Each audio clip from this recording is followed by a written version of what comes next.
Hey, how you doing, YouTube? It's your boy Brogi Naric back again with another review. And in this video, I'm going to be reviewing Castlevania Season 4, the final season of this great series on Netflix. And this will be a spoiler review. I'll do a bit of non-spoilers and then I'm going to go full spoilers. But before I get into the review, don't forget to like it, share it, and subscribe to the channel. Now, this is the final season of Castlevania.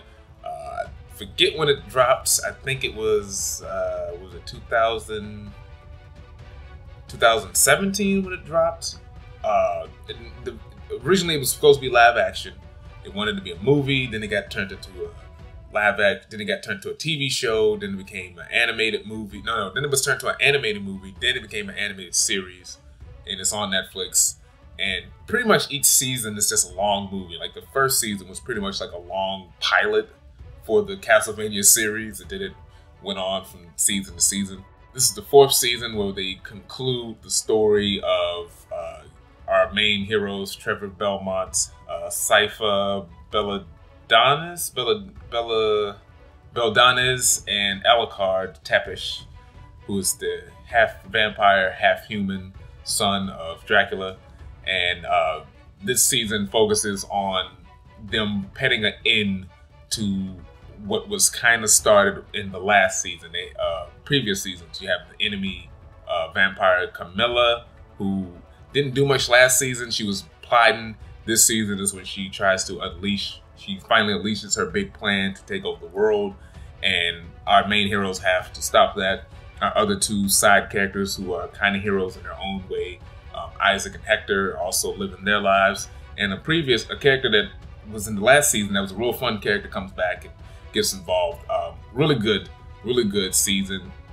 And the big theme is everyone, well, not everyone. One villain's trying to take over the world. Another group of villains are trying to bring Dracula back. It's Castlevania. It happens. He dies. People try to bring him back. It's a cycle. And that's what we get in this season. And it was great. I think every season is great. The animation studios, I think it's Powerhouse. I might be wrong. They did a fantastic job. The animation is, at certain points, is a little looser. Definitely more graphic, bigger with the action. A lot of sequences, the line work is a lot looser, and it's this chaotic action, and it's really good, really good. Soundtrack is really good. The cast is fire. The designs are still good. And the story, they really nailed the story. They bring it home. Very satisfying ending. If you love the previous 2 seasons, or 3 seasons, you're gonna love this. Great ending. So just non-spoiler wise, check it out if you're interested. As a grade, I'd definitely give it an A, 10 out of 10. It's worth your time. That's it for non-spoilers. We're getting into spoilers. So, Trevor, Sypha, they're busy closing, after closing the gateway to hell from the previous season. We see them going through the lands, fighting all these different type of creatures. They're fighting skeleton warriors, they're fighting sorcerers, they're fighting death cults, they're fighting vampires. They just run ragged. Just after, once again, after Dracula's gone, shit has just gotten out of control.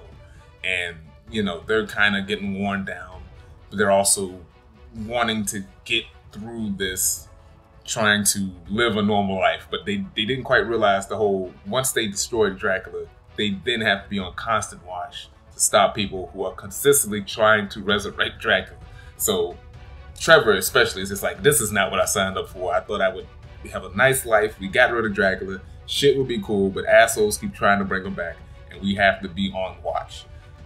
They're great. Their chemistry between Trevor and Sypha is great. They're a lovely couple, even though they both bicker. I love the bit where Sypha's like hanging around, like everyone has this, but it's like hanging around Trevor. He's such a strong personality. He's kind of turned Sypha and Alucard into variations of him. They're much more gruffer. They're much more, they swear more. It's just funny. Alucard, he's still living alone. He's retreating from himself. He's changed a bit. He has a great story where he's saving these villagers. They ask him for help. he gets involved with this woman. Well, not involved, but he forms a friendship with this woman named Greta. Or Greta. She was the head of this village. She's awesome. She's a new character. Not sure she's from the games, but she was dope. She's lead this village, and they need Alucard's help. And also he bumps into Saint Germain, who he does not know. Saint Germain only met Trevor and Cypher from the last season. You thought he was dead, but he survived. He's great. He's voiced by Bill Nye. I like that character a lot. And that whole episode where we see his flashback about what happened once he went to the corridor. He couldn't find his girlfriend, because that's his main motivation. He wants to access the infinite corridor, which is like an infinite gateway to various dimensions. And he wants to track down his girlfriend who's gone missing, because he wants to get laid. That's simple as that. That's the main reason. So he joins this secret group of people, into different people who want to bring back Dracula. He's a part of it. Hector is secretly a part of it. There's these new characters, Varney and some Russian sort of vampire. They're a part of it. They're fun. They're fun characters. And they're all working to try to bring back Dracula. And Saint Germain's kind of at the head of it, or at least so he thinks. And he bumps, he gets enticed by this woman, this alchemist, who's like, hey, if you step up your abilities, you could, once you control your abilities, you could then control the infinite corridor. But in order to do that, you need to unleash Dracula, because Dracula and his wife represent sort of like a yin and yang, good and evil. If you can bring them back and combine their bodies, then they can make this ultimate power. Then somehow through that, you could be able to control the infinite corridor. It made no sense. Like, it sounded good to Saint Germain because something about alchemy. So he's like, yes, that makes sense. And it's like, but when you really think about it, and once it's revealed that it was all bullshit, it's like, yeah, that didn't really make that much sense. So, but he gets tricked into doing this. The stuff with Hector and Carmilla, not Carmilla, Hector and Lenore, who work for Carmilla, I like that stuff. Camilla's dope. Well, I like Camilla. And she's this evil vampire lady who hates men. She's basically like a super powered gold digger. And she's talking about all the guys she screwed over. And now she's like, I got rid of Dracula. Oh, Dracula's gone. I'm going to take over. Fuck humanity. I want to rule the world. The other vampires are like, that's a bit much.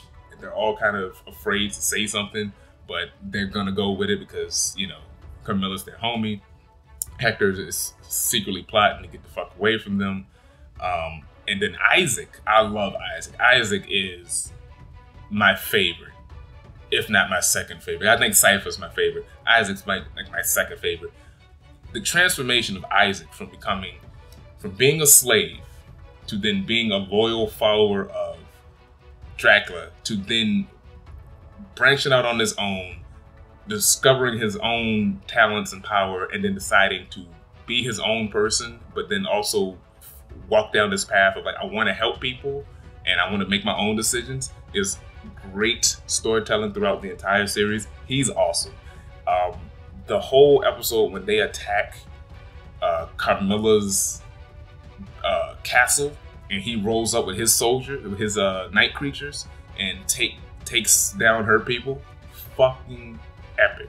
That fight where it's like him and his demons versus her and the room surrounded by like all the blood on the room, great. And then she kills herself because she realized she's surrounded, but she's like, I'm not gonna give you the satisfaction of killing me, so she kills herself. Great shit, loved it.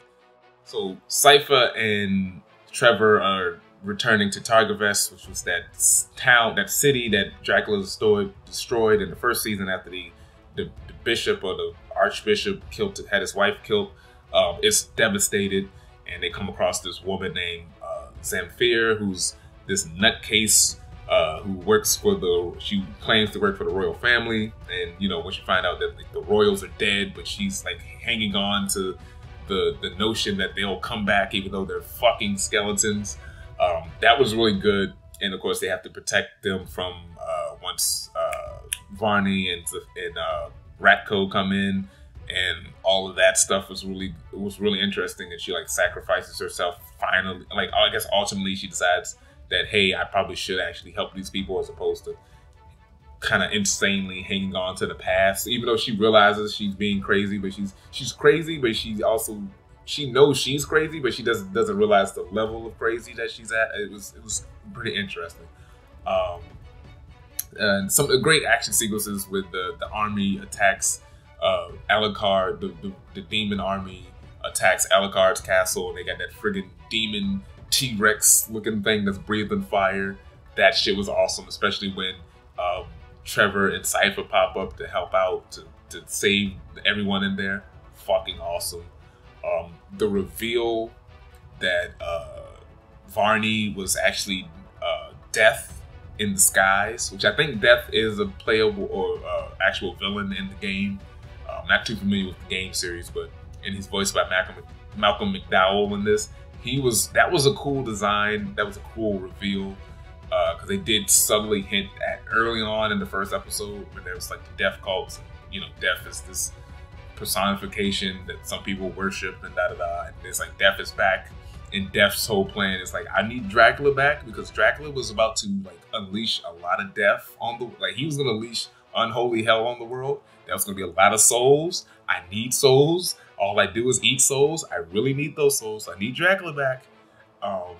Also, not only do I need Dracula back, I need Dracula and his wife to be placed in a body, and then that body will be an evil vampire, half-human thing called Erebus, but it'll be fucking insane, and it's gonna cause unknown destruction. Like, I get it. Like, that was the interesting thing. He's like, no, I want Dracula back, but I also want him even more deranged than what he was.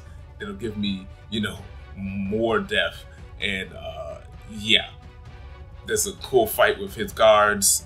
They stop it, and then we get this like epic fight. It's an actual like a boss battle from the video game where Trevor is separated from everyone else. There was this big explosion. He's on like this floating metal rock surface. He's got his Morning Star whip, and he's got this crazy weapon that he found, and he can like these different mystical items he places together, makes this big ass sword. They're fighting. It's really good. Just check it out. It's fucking awesome. He makes a sword. He makes the final move by stabbing him in the fucking head, and big explosion. And then this is the thing that they do.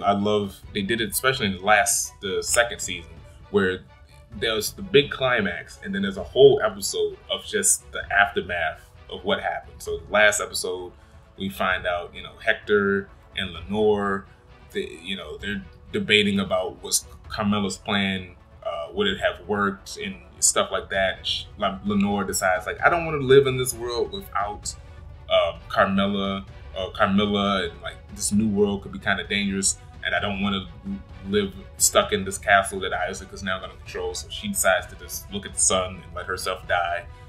Hector decides he's going to try to live his life now. He's done with being like under Dracula's control. Isaac is definitely like, I'm doing my own fucking thing. I want to change the world for the better. We don't know whether how that'll go, but he wants to do his own thing. So Greta convinces Alucard to keep the villagers at the castle. They're going to try to start their own little new civilization because the world is trying to rebuild. Now that all this darkness seems to be done for the most part, or majority of it's done. It's been 2 weeks later. Cypher's devastated because she knows Trevor's dead. She's pregnant. She's like, I'm just gonna go back to my people. I'm kind of done with this shit. But Alucard convinces her to stay because they could use her help. They're gonna make this new village. They're gonna call it Belmont. So she's like, okay, fuck, I'll stay. She notices that this random horse is pulling up, but there's someone on it. Turns out it's Trevor. He survived thanks to Saint Germain. The last thing, well, he doesn't know, but he suspects that Saint Germain saved him by petting him in the Infinite Corridor before Death exploded. And that sword that he used could have killed him because it was like some weird, like suicide pact sort of deal with God. Like if he uses it, then you go to heaven, but somehow he survived. So they're gonna live happily, or at least for a while, they'll live happily ever after. And then we also see that Lisa and Dracula are back in the land of the living. They decide to travel, go to living somewhere in England, and maybe they'll visit their son at some point in the future. And then that's the end of the story. Like, I was surprised at how many like happy endings there were for everyone. You know, like Dracula is alive, his wife, he's gonna chill out for a while. Alucard's, you know, helping out people. He's getting closer to humans, like he's wanted to do. Trevor and Cypher are gonna have a family. They're gonna try to settle down. So it was a satisfying ending. I enjoyed it. Great series. Once again, like I said, violence, action, just designs, really good. Netflix knocked it out of the park with this one. I know this group is supposed to be doing a Devil May Cry. I'm not the biggest. I don't really know much about Devil May Cry, but if it's handled as well as they did this Castlevania, I'll definitely check it out. But those are my thoughts on Castlevania Season 4. Let me know what you thought about it in the comments. Don't forget to like this video, share it, and subscribe. And stay tuned for more videos. Peace.